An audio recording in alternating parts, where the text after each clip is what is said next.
Baik, assalamualaikum warahmatullahi wabarakatuh. Perkenalkan, nama saya Ahmad dan sekian pertama. NIM saya 0525174493 PBJJ UT Jakarta.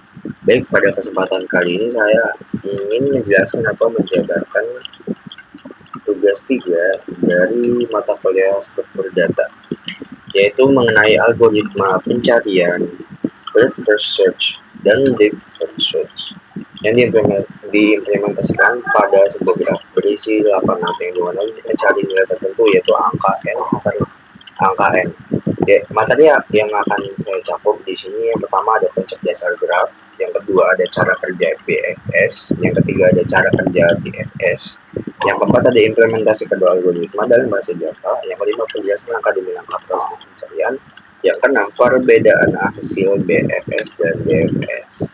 Sebelum itu saya akan membaca soalnya dulu ya. Oke, baik, sudah soal. Soal yang pertama, buatlah program pencarian menggunakan algoritma deep search dalam bahasa Java. Ketentuannya gunakan graf dengan 8 not yang memiliki A1, A2, A3, A4, A5, A6, A7, A8. Ya, selanjutnya lakukan pencarian angka n pada graf tersebut dengan GFS. Yang ketiga, jelaskan tahap demi tahap proses pencarian dan gambarkan dengan rinci prosesnya. Untuk soal yang nomor 2, buatlah program pencarian menggunakan algoritma breadth first search dalam bahasa Java.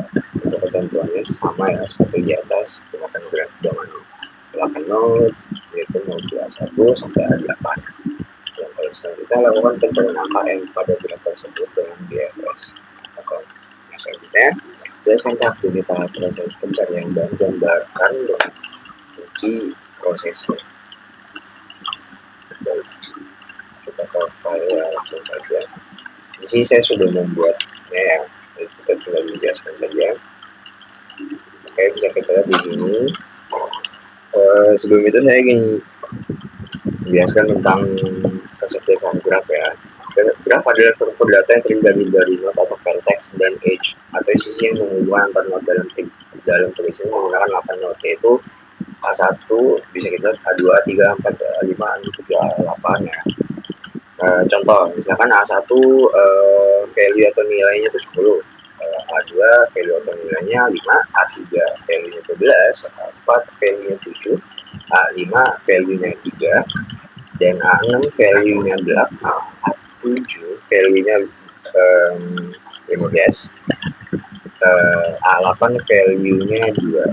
Oke, baik.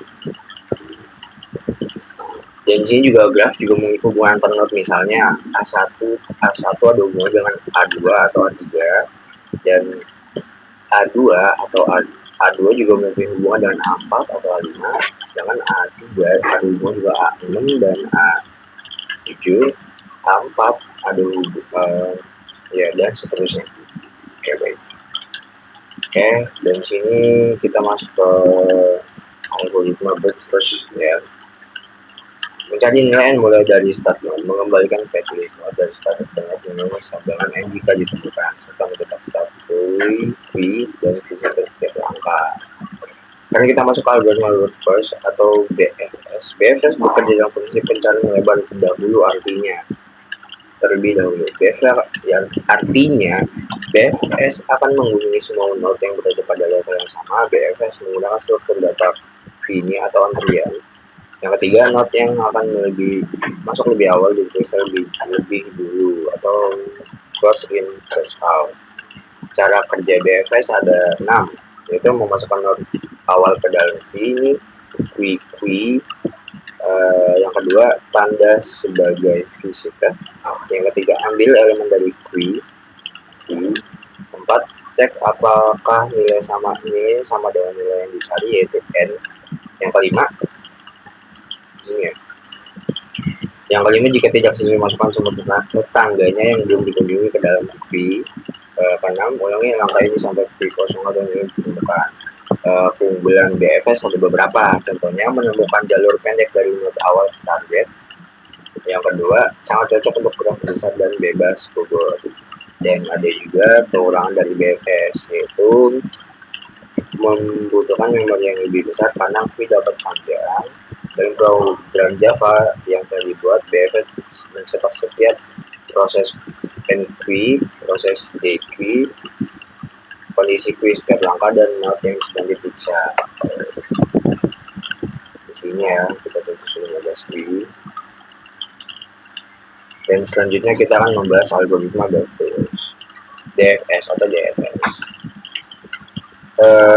Algoritma DFS atau DFS bekerja dengan cara masuk sedalam mungkin pada suatu jalur graf sebelum melakukan backtracking.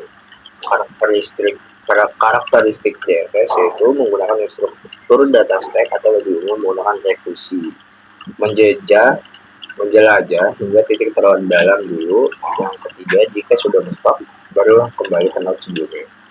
Cara kerja DFS ada beberapa, yaitu kunjungi node awal, yang kedua tandai sebagai visitor, yang ketiga pilih salah satu tangga yang belum dikunjungi, yang keempat lakukan rekursi ke tangga tersebut, kelima jika semua tetangga sudah dikunjungi lakukan backtracking. Dan ada juga ya keunggulan dari DFS. Keunggulan dari DFS itu lebih sedikit penggunaan memori dibandingin BFS, cocok untuk menjelajah hingga bagian paling dalam. Kekurangannya tidak menjamin jalur yang ditemukan oleh jalur paling pendek dapat akses satu jalur panjang. Dalam implementasi Java, DFS akan mencetak node yang akan dimiliki, node yang tempat eksekusi backtracking ketika kembali. Ya, di sini kita bisa lihat ya. DFS. Program ini menggunakan dua struktur data utama, yaitu pertama ada agency list digunakan untuk menyimpan hubungan antar node, misalnya A1 ke A2 atau A3 atau enggak A2 ke A4 atau A5. Terus ada juga hashmap untuk nilai tiap node.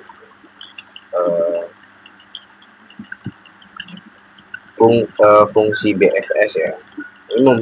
Fungsi ini memulai pencarian dari node terbaru menyusuri graf menggunakan queue, kembalikan path ketika nilai ditemukan. Kalau fungsi DFS yaitu fungsi menelusuri graf secara rekursif, melakukan pencarian dalam mengembalikan jalur yang ditemukan. Lebih begitu ya. Dan sini juga ada perbandingan ya antara BFS dan DFS. Dari segi aspek struktur data, BFS yaitu queue, kalau DFS itu tab rekursi. Nah, kalau misalkan dari aspek arah pencarian, BFS itu melebar dan DFS mendalam. Dari segi aspek path yang ditemukan, BFS itu lebih cenderung paling pendek dan DFS tidak dijamin. Dari segi aspek menggunakan memori, BFS menggunakan memori yang lebih besar dan DFS termasuk menggunakan memori yang lebih kecil. Aspek cocok untuk short, BFS cocok untuk short hash dan DFS cocok untuk menjelajah struktur dalam. Untuk BFS menemukan jalur pendek A1, A3, A6. DFS menemukan jalur mendalam A1, A2, A4, A8 atau enggak ke A6 ya, kurang lebih begitu. Kita lanjut. Nah, untuk kodenya menemukan nilai 8 tapi melalui jalur yang berbeda ya. Nah, di sini bisa kita lihat. Cari nilai 8 menggunakan BFS, cari nilai 8 menggunakan DFS. Mungkin segitu saja penjelasan mengenai konsep graf, algoritma BFS dan DFS, implementasi dalam bahasa Java, proses pencarian nilai n, perbedaan hasil kedua algoritma. Dengan memahami kedua algoritma ini, kita bisa menemukan metode pencarian yang paling sesuai untuk berbagi situasi, baik untuk pencarian jalur terpendek ataupun eksplorasi struktur data yang dalam. Terima kasih jika ada pertanyaan. Mungkin itu saja ya penjelasan dari saya. Kurang lebihnya mohon maaf. Assalamualaikum warahmatullahi wabarakatuh.